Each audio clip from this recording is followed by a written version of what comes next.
তুমি দীপকে যে চিঠিটা লিখেছিলে সেটা ও আমাদের পড়ালো। কেন?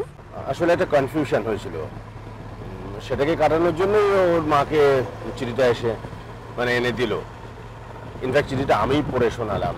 তোমার কি বলো, জেঠিমা না মাসিমা? আমি আমি আলাদা করে কিছুই বলি না। উনি উনি যেটা চাইবেন আমি সেটাই বলবো। কিন্তু আমার একটা ব্যক্তিগত চিঠিও কি করে সবাইকে পড়াতে পারে আমি বুঝতে পারছি। তোমার খারাপ লাগাটা আমি বুঝতে পারছি। যেন চিঠিতে তুমি দীপের মায়ের সম্বন্ধে তো ভালো ভালো কথা না লিখলে চিঠিটা পড়ার কোনো প্রশ্নই হতো না। আসলে ওর সময় একটা ধারণাই হয়ে গেছে যে তুমি ওকে খুব একটা পছন্দ করো না। তো সেই ভুল ধারণাটা ভাঙানোর জন্যই। আমি দুটো প্রশ্ন করবো বাবু জেঠু? অফকোর্স করো। 1 নম্বর, আপনি কি সত্যি বিশ্বাস করেন যে এতে তার ধারণাটা বদলাবে? করেন না তো? করার কথাও না। আমি আমি সেদিন আপনাদের বাড়ি গিয়েছিলাম, প্রদীপ তো রেওয়াজ করছিল। আমি আপনার স্ত্রীর সাথে কথা বলেছি। আমার মনে হলো আলোচনাটা তিনি খুব একটা ভালোভাবে নেননি। আমার প্রদীপ তোকে এটাই জানানোর ছিল যে তাতে আমার কিছু খারাপ মনে হয়নি। প্রদীপ তোকে এটা জানানোর জন্য, ওকে আশ্বস্ত করার জন্য যে তোমার মা আর আমি চাইলে ভালো বন্ধু হতে পারবো। এটাও কি প্রমাণ করার জন্য সবাইকে চিঠিটা পড়ালো?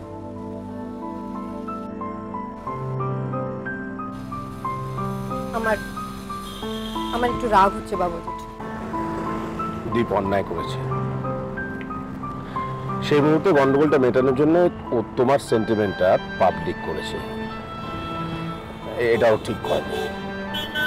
কিন্তু তুমি ভেবো না আমি আমার ছেলের জন্য সাফাই গাইছি, বাট অনেস্টলি ওর ইন্টেনশনটা কিন্তু খুব সৎ ছিল। মানে প্র্যাকটিক্যালি তোমাকে ডিফেন্ড করার জন্যই ও। আমার ডিফেন্ড করার দায়িত্ব আমি কাউকে দিইনি বাবু জেঠু। আমি নিজেকে নিজে ডিফেন্ড করতে পারি। দীপের এতদিন আমার সাথে মিশে অন্তত এইটুকু বোঝা উচিত। I am sorry. দীপের হয়ে আমি তোমাকে সরি বলছি। না, আপনি সরি বলছেন কেন? যাই হোক, আপনি আপনি কি একটা বলছিলেন না, আমার মাকে প্রশ্ন করবেন বলছিলেন। কি বলো? না, একটু আগে বললেন না, অ্যাব্রপ্ট বাট রিলেভেন্ট। ও হ্যাঁ, বলুন। হচ্ছে কি, না তা তুমি রেগে আছো, তোমার খারাপ লাগবে। থাক, তাহলে পরে বলবেন। এই দেখো, তুমি সত্যিই রেগে আছো। আমি রেগে গেলে সত্যিই রেগে যাই বাবু জেঠু। আর আমার মনে হয় না এই ক্ষেত্রে আমার রাগটা আনজাস্টিফাইড। না, আমি বলছি না তোমার রাগটা আনজাস্টিফাইড, কিন্তু আমার উপর রেগে যাওয়াটা তোমার আনজাস্টিফাইড। না, I'll tell you why. দেখো, অকারণে কাউকে দোষারোপ করা হোক এটা আমি চাইনি। এনিওয়ে, তবু বলছি, তুমি তোমার খারাপ লাগলে আই এম রিয়েলি সরি। না, আপনি সরি বলছেন কেন? আপনি এতবার সরি বললে কিন্তু আমার সত্যি খারাপ লাগবে। তার মানে এতক্ষণ তোমার সত্যি খারাপ লাগেনি?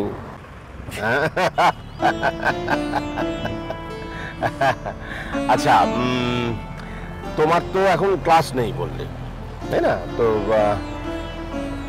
বইয়ের দোকানে যাও, আমার মনে হয় সেটা 10 মিনিট দেরি হলে কি খুব অসুবিধা হবে? কেন? না, then I would like to make it up with a cup of coffee. Coffee খাও তো?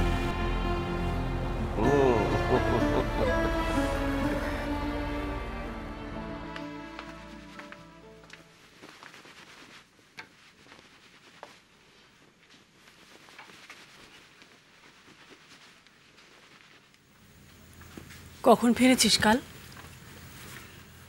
রাত হয়েছিল, ঘড়ি দেখিনি। এখন কদিন এরকম একটু হবে, তুমি ভেবো না। মিষ্টুকে বলেছিলাম তোকে খবর দিতে, দিয়েছে? হ্যাঁ, ও হ্যাঁ, SMS করেছিল, আমি পেলাম অনেক পরে।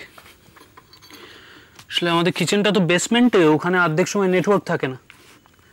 দেখলাম লিখেছে তোমার সঙ্গে যোগাযোগ করতে। কেন, কিছু হয়েছে? তোর কি রান্নাঘরের বেসমেন্টেই কাজ? আমার কাজ সব জায়গায়, নিচে উপরে কেন বলো না, কি হয়েছে? আমি তোকে দেখতে চাইছি, কেন তার কৈফিয়ত দিতে হবে তোকে বুবাই? জানোই তো এখন আমার অর্ডার চলছে, দেখি একটু। আর তুমি চাইলেই তো আমি তক্ষুনি সবকিছু ছেড়ে দিয়ে চলে আসতে পারবো না। তুমি আমার দিকটা বোঝো একবার। তুই আমার কোন দিকটা বুঝিস? হ্যাঁ, কোন খবরটা রাখিস মার? কেন, শরীর টরীর কিছু খারাপ হয়েছিল নাকি? এবারে কোনো একটা কাজে তোকে পাওয়া যায়, কোনো একটা কিছুতে? এই যে বর্দি ভাই চলে গেল, না রইলি অনুষ্ঠানে, না গেলি ওদের বাড়ি। পুপে এলো, মিষ্টু এলো, মিনি এলো, আমার ছেলে কোথায়? না তার কাজে ব্যস্ত। কি কাজ বলা যাবে না, ছেলে বারণ করেছে। তুমি জিজ্ঞাসা করলে বলো, তোমার ছেলে বাবুর্চি হয়েছে। রাজেশ খান্না যেরকম বাবুর্চির পাঠ করেছিল সেরকম বাবুর্চি। তো যদি ঠাট্টা করতে ইচ্ছে হয় তোর বাবার সামনে গিয়ে কর। কেন বাবার কাছে কেন? কারণ গত কদিন ধরে এই নিয়ে তোর বাবার সঙ্গে চলছে আমার। তোর বাবা সব জানে, কোত্থেকে জেনেছে আমি জানি না। এবার সেই নিয়ে আমার ওপরে চোটপাট। আমি আগে থেকেই সব জানতাম, কেন কিছু বলিনি? আমার আশকারাতে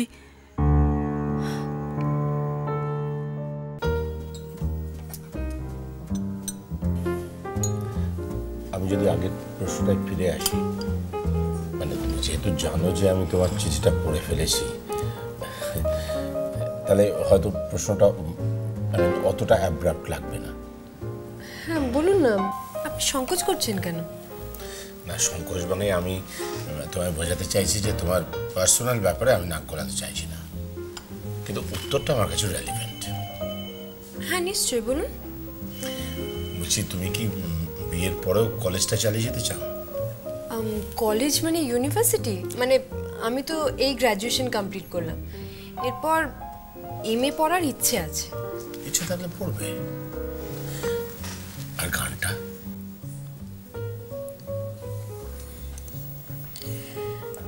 না, সেটা নিয়ে আর এগোনো যাবে বলে মনে হচ্ছে না। সে কি?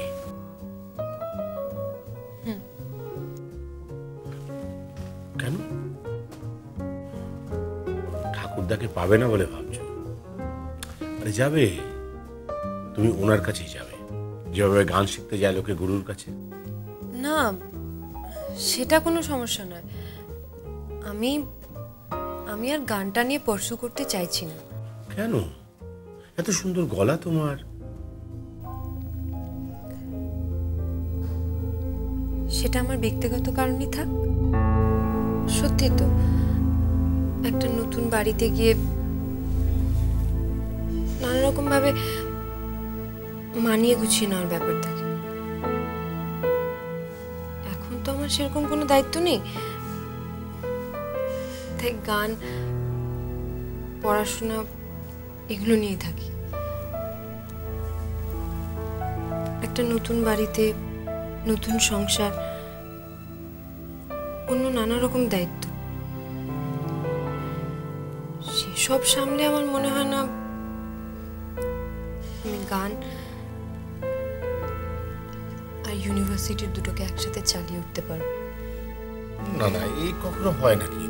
তুমি গান গাইবে না, একই রকম কথা। তার আগে আমি একটা কথা বলুন তো, আমি কি গান গাইতে পারি এ কারণেই আপনি আমি পুত্রবধূ করতে চান? গানিরো